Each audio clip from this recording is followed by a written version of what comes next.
The Senior Bowl practices are done for the week. Who stood out and who didn't? We get the lowdown from Brandon Olsen of Giants Country and Locked On Gators, who was there all week to watch. That's coming your way next on the Locked On Giants podcast. You are Locked On Giants, your daily New York Giants podcast. Part of the Locked On Podcast Network, your team every day.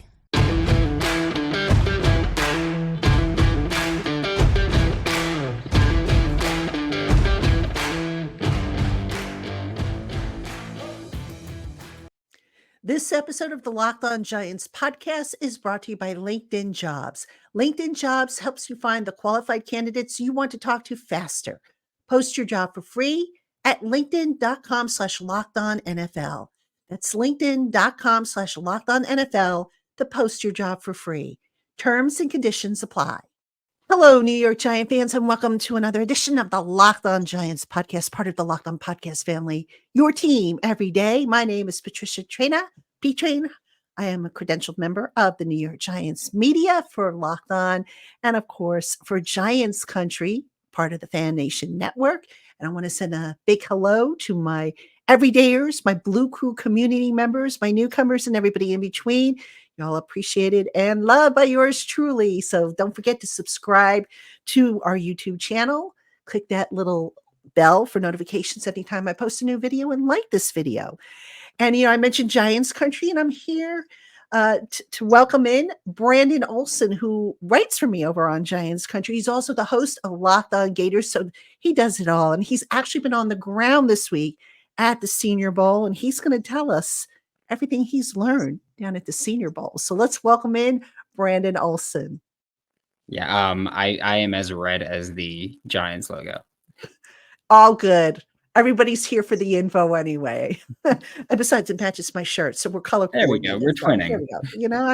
I kind of knew. I figured, let me wear red. I always wear black. I figured, let me wear red for a change. But anyway, Brandon, you just come back from the final day of practices at the Senior Bowl. Give us your overview, guys who have surprised you, guys who, maybe disappointed and whatnot.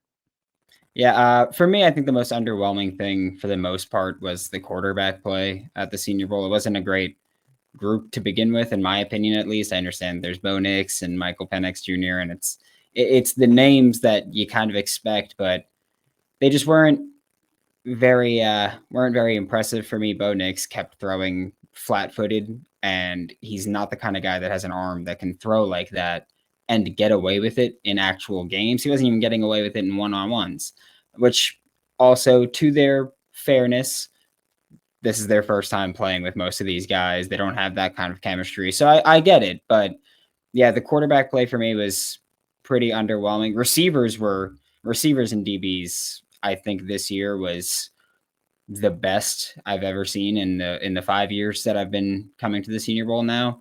I just think those one-on-ones were incredible. And we even got to see a little receiver DB drills by the offensive line and the defensive line. That is how they ended the last day of practice, was offensive linemen running routes, defensive linemen trying to cover them. Interesting. Very interesting. That must have been fun to watch. Oh, it was electric. The crowd was like all the fans and media were screaming and cheering whenever someone actually caught a pass. And then I think it was Tavondre Sweat from Texas had an end zone pick. So he walked away with that one. And I think he was the only guy that actually got an interception during those drills. For sure.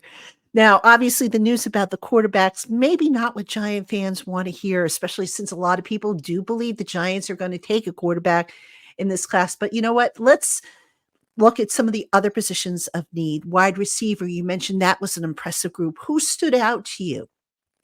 For me, I think it was Ricky Pearsall was one from Florida who I had my eye on to begin with. And going into this week, I was like, oh, he's going to have a good week because he's a very good route runner. And so you're put in a one-on-one environment, you're probably going to thrive there. Roman Wilson from Michigan was very impressive, getting open consistently. Ladd McConkey as well from Georgia. Brendan Rice, Jerry Rice's son from USC, had a rough couple of reps. And then once he kind of found a rhythm, he had a really strong day 3 as well. So once he kind of found a rhythm here, he really started opening up. And I think that a lot of those guys were they kind of stole the spotlight a little bit. And it was just exceptional to watch them kind of create separation consistently against what we know is a good defensive back group here at the Senior Bowl as well. And defensive backs, you mentioned that the Giants going to need a CB2 opposite of Deontay Banks, whether that's Trey Hawkins or they're going to get a veteran, or they're going to draft. But who are some DBs that stood out to you specifically at the cornerback spot?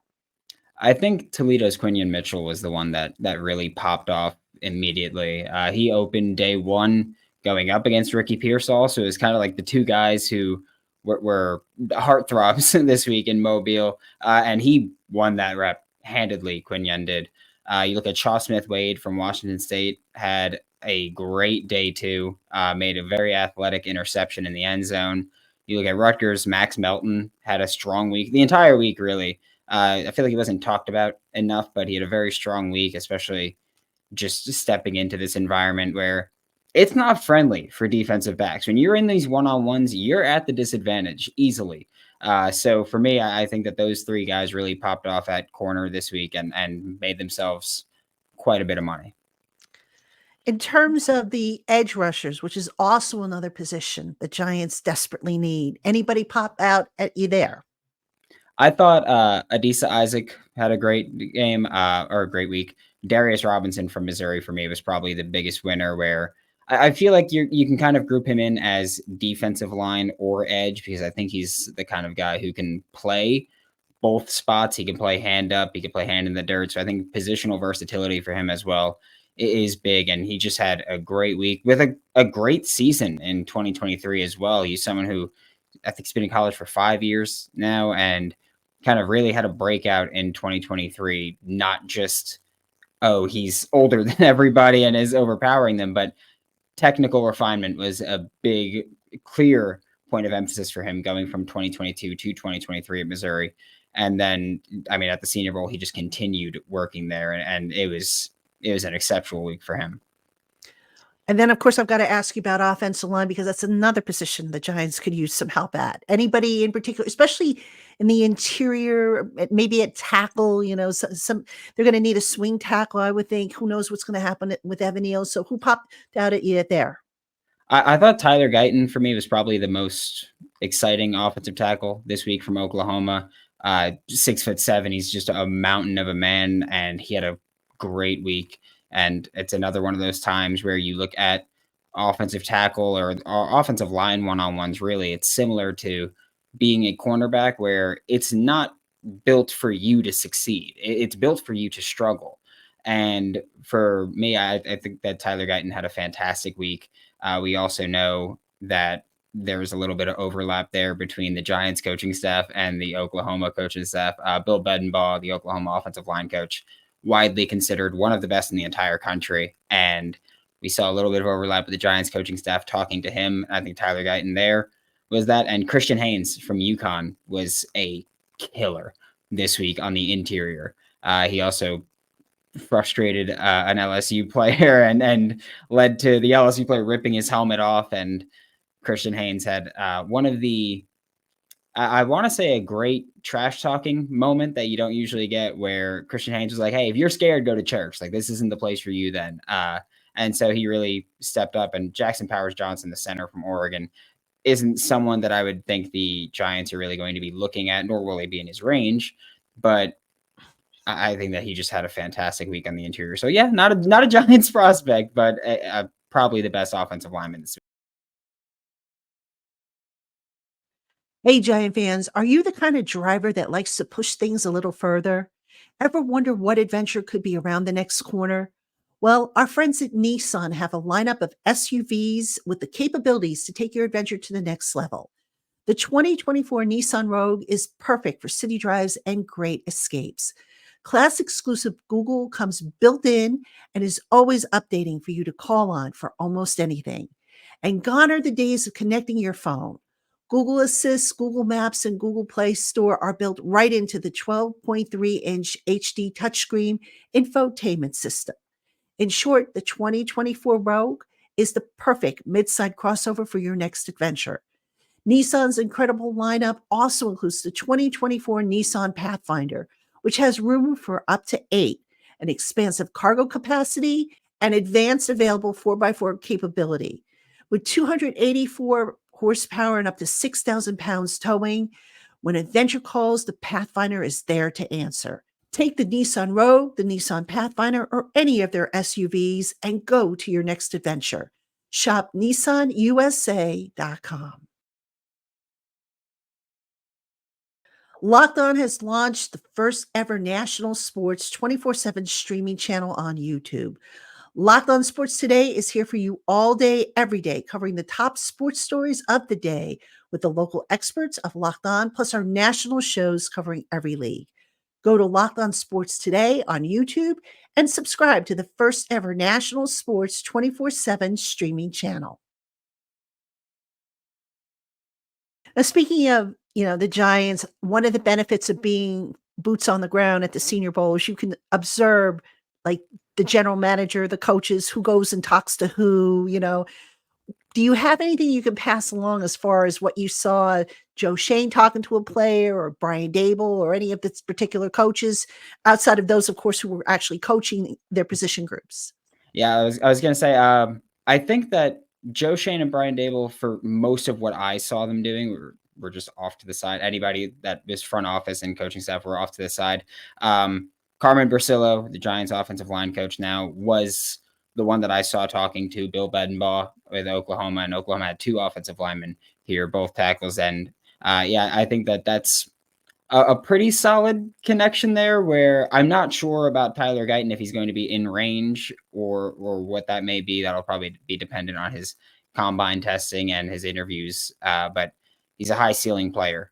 And I think that, you look at 2024 and even the past 5 years of the NFL draft, players with high ceilings, specifically at positions of value like quarterback, offensive tackle, wide receiver, edge, and corner, they tend to get drafted pretty early, just because if you can hit on one of those picks, you've got a franchise cornerstone player there. So I think that looking at the Oklahoma offensive line is something that Giants fans should do, because there's a clear overlap in interest there. Right now, as we record this, the Giants have not named a new defensive coordinator, which you would think makes scouting these guys a little trickier because you don't know what the next defensive coordinator is going to want. But that being said, I would think a key element is going to be versatility. So when you looked at the defensive players this week, whether it be linemen, linebackers, the back end of the defense, did you see enough versatility, and did anybody jump out at you that made you say, "Oh, it doesn't matter who the DC is going to be, this guy can potentially fit in the Giants"?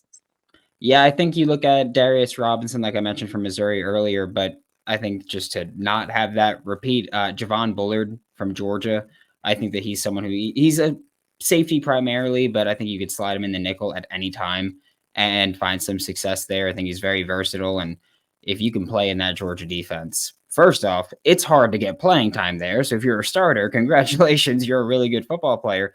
But also, it's not easy to play in that Georgia defense. That's why they need elite talent, because it is a very complex defensive system.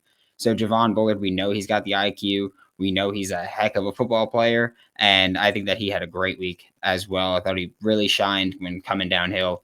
And looking at Trevin Wallace from Kentucky, he's someone who at Kentucky did play off-ball linebacker, did come down to the line of scrimmage and work on the edge. And so I think he's the kind of guy where you look and you say, hey, if we want you to play off ball, we could play you there. If we want you to come down to the edge, we could play you there. And if we're going to go with an aggressive attacking defensive coordinator again, we'll have a role for you. And so I think that when you look at the Senior Bowl for a team that doesn't have a defensive coordinator or doesn't have a coordinator at a specific spot, you have to look at that versatility. And luckily, they're in a spot where they get to kind of showcase if they're a versatile player. You also look at someone like Peyton Wilson, linebacker from North Carolina State, elite athlete. I think is the top linebacker in the class, but you can play him weak side, strong side, Mike. You can move him all around that linebacker room where no matter what the scheme is, no matter what the system is, no matter what the roster looks like, he's someone that you can find a spot for and you can kind of you weaponize. I think Peyton Wilson is someone you can just weaponize. Now, Brandon, as someone who covers the Gators regularly, I'd be remiss if I didn't ask you to talk about what you saw from the Gators and also maybe some guys that weren't at the Senior Bowl, but who might be at the Combine, guys that you think that the Giants fans should keep an eye out for. I think Ricky Pearsall is one of those because I do think that he'll probably wind up in that Giants day 2 range where this is a great wide receiver class, which means that great guys are going to fall, and Giants, luckily, with day 2, can make a couple moves there. So I think Ricky Pearsall is someone that you have to look at. Kingsley Aguakin was the only other Florida Gator here. He's the center. I'm not sure if long term the intention is for him to be playing center or guard at the NFL level. He worked at center, but at the Senior Bowl, where we've seen guys move around, but this was a very thin center class at the Senior Bowl. Just to call it what it is, Jackson Powers Johnson was the only one who had a strong week all week. And I do know that Kingsley Aguakin has interest from multiple NFL teams. I know that the Chicago Bears specifically have a lot of interest in him. They took quite a bit of time to work with him and coach him up. And the Senior Bowl will tell you, when you see a coaching staff spend a lot of time coaching up a guy at the Senior Bowl, it's not necessarily that he's not performing well. It's that they're trying to see how he's going to react to criticism and how he's going to develop there. And if he's going to actually take your information and your advice and put it there. And I do think that Kingsley improved every single day. I think day 1 was a really rough day for him. Day 2 was better, but still not great. And then I think day 3, he played very well and probably maybe turned some heads where it's like, okay, maybe it was just a little rough to get going. He is also just fresh off of really missing most of the season with an ankle injury. So I think that when you take everything into account, I think that he improved and impressed quite a bit. Brandon, you of course do a lot of mock drafts for me over on Giants Country, which are just absolutely amazing. I want to get your feeling though on, based on the Senior Bowl, and I know that this is part of the class. It's not the entire draft class, but did anybody maybe help their stock, you think, this week as far as that top 10, that top 6 range where the Giants are certainly, pegged to pick? Yeah, I think that it was kind of hard to improve there. I do think that someone that we spoke about earlier was Quinion Mitchell at corner. I mean, the talk around town has been that he could be working himself into the corner 1 conversation. I'm not saying he's going to be going top 6, but he's working himself into that conversation because for him going into this week, the big question was if he can play press coverage, because that's not something he was asked to do at Toledo. And also, not to be rude to the Group of 5 or any other conference, but it's not like you're chock full of NFL talent at the MAC where Quinion was dominant. But again, it's the MAC. So him coming here where you had a fantastic receiving class, you got to see him play press man coverage, which again, not something we saw him do at Toledo. He helped himself a ton. And he looked confident. I will say, he called me old, and that hurt my feelings a little bit, but on the field, he absolutely helped himself. They called you old? Yeah. So I went to Toledo and I told Quinion that, and he asked when I went, and I said 2014, and his response was, damn. And so I was like, hey, cool. And he's like, I'm just saying 2014 was a long time ago for him. That was half his life ago. So I get it. But yeah, he called me old. So stock down for Quinion Mitchell. That's what I'm taking now. Yeah. But just a little like FYI for those who don't know, I always refer to Brandon as young man because he is a young man. Even though, he doesn't look it, but he is. He's, at least compared to me, you're a young man. So, and age is just a number anyway, right? I mean, yeah. I could tell you stories about people who look at me funny when I mention, CDs and 8-track tapes, which were the norm when I was a kid. But anyway, Brandon, also with the Senior Bowl, I know you're probably not sticking around for the game, but what can people take away from the game? Because it just seems like there's more of an emphasis put on the practices. Are there guys that you feel can still help themselves in the game? And if so, who? I think the guys that you look for in general are the running back group. I think they help themselves a lot during the game because when you look at practice, it's oftentimes, once they're wrapped up, they blow the whistle. So you don't watch, there's not many big hits during practice or anything like that. So I think looking at the running back room with, guys like Ray Davis from Kentucky, he's a powerful, vicious runner.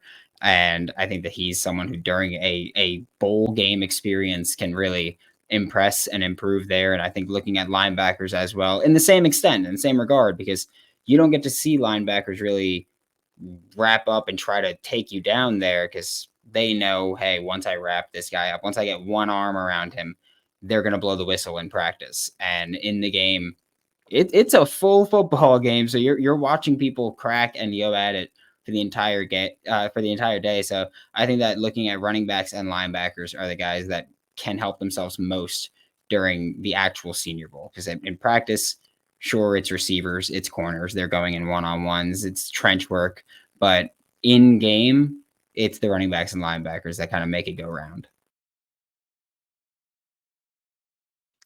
Hey, Giant fans. LinkedIn Jobs knows that your small business's success all depends on the team that you surround yourself with.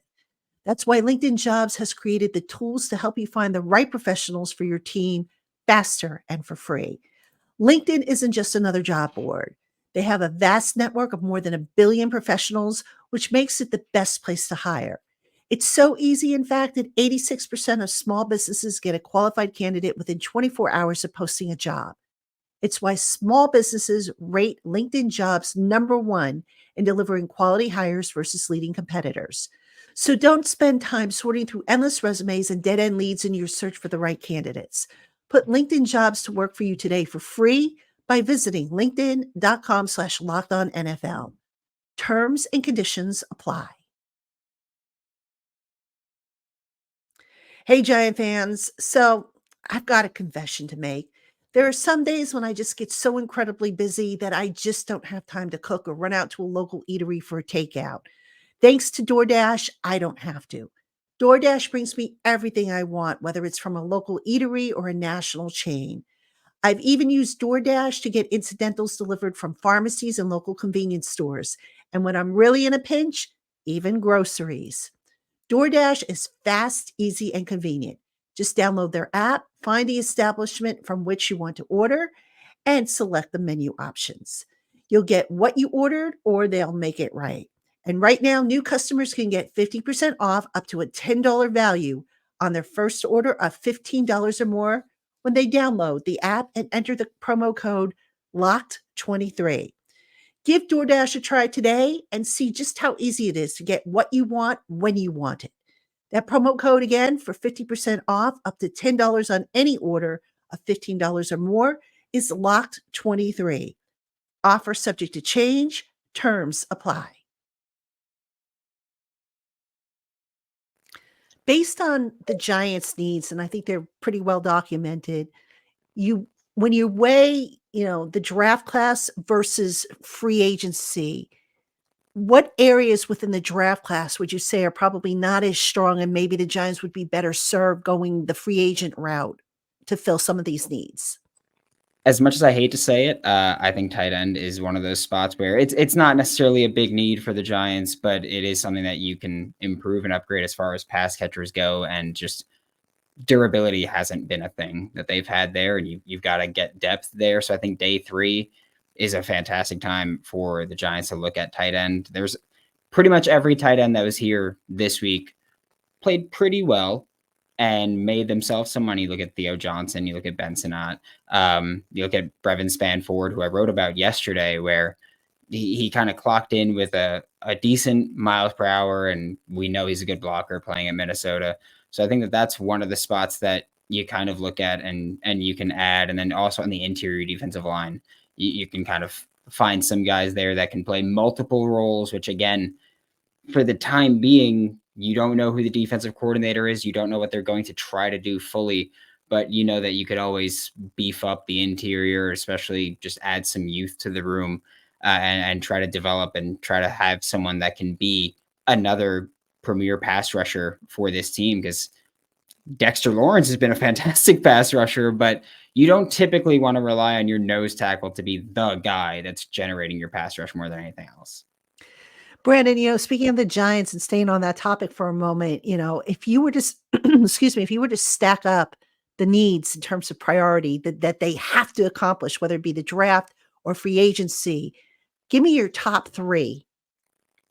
I think that you have to figure out what you're going to do at quarterback. I've been very open that I'm not a Daniel Jones fan.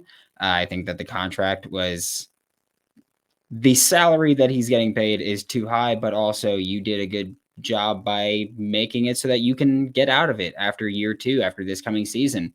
So if you draft a rookie quarterback and you have him sit for a year, you give Daniel Jones one last shot. So I think it's quarterback. I think you need to find a wide receiver one. You have a ton of wide receiver twos and threes, but you don't have an alpha in that room.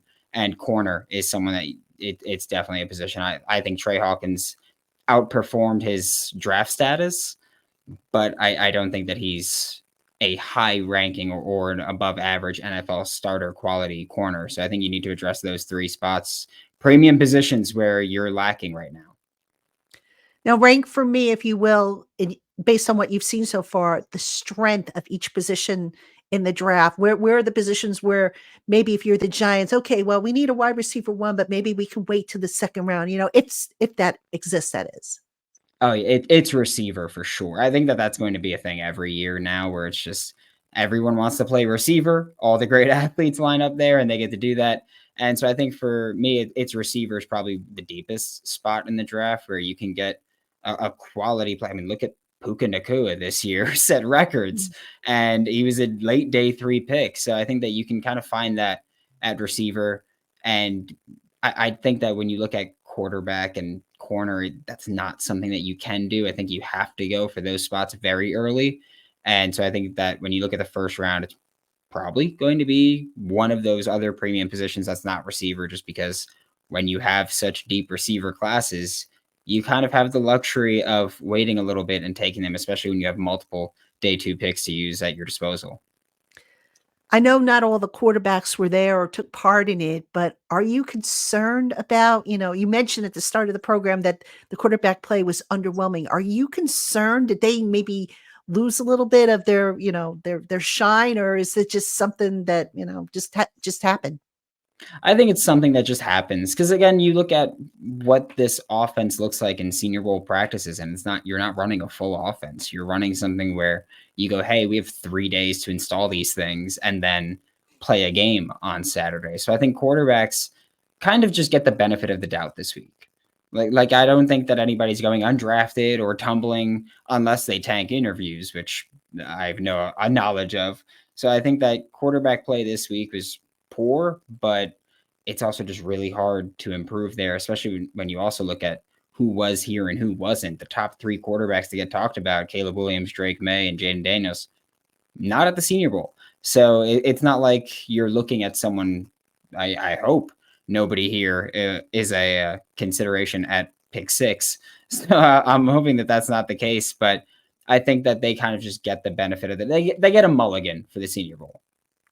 And then finally, Brandon, anything else stand out to you, a player or a position group, anything in particular that stood out to you that we haven't really discussed? I think that the interior defensive line played really well. And the interior of both lines in the trenches were just physical and incredibly aggressive people this week. And it's a great thing to see because you kind of get that nasty, that competitiveness that you see there. And I think that they are kind of setting the tone on the interior this year. Draft is going to be a very physical group, very competitive group, and really just it's pretty talented on the interior, which is maybe the least impactful spot. But then you look at late day 2, early day 3, and there's plenty of talent available at those spots that can make an impact for you. Well, it sounds like you had a fun time down there. And of course, you got that nice suntan going. Yeah, Which I'm jealous of. I mean, I can't tan. I would burn like crazy if I were out in the sun like that, but at least you take that back with you to Florida, right? Yes, I do. All right. So you're going to take a nice suntan back with you and the memories and a lot of good information, which, we will probably see on Giants Country. I almost said the Locked On Giants podcast. We'll have you back again, of course, but Brandon's got plenty of stuff coming up. He's got his daily reports that he's been doing. He's going to be doing mock drafts. He is one of our draft guys over at Giants Country. So you make sure you check out his work there. And also, please check him out, Locked On Gators. He does a really, really good job, as do all our college hosts. So make sure you're supporting them as well.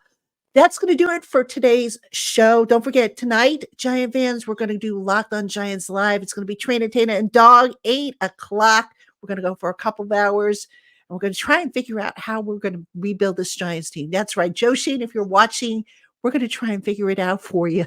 And, you don't have to send us a check. We're doing it out of the goodness of our hearts. So drop by, 8 o'clock, YouTube. I'm Patricia Trainer for Brandon Olsen. Thanks so much for making us your first listen of the day. Or if you're watching on YouTube, your first watch of the day.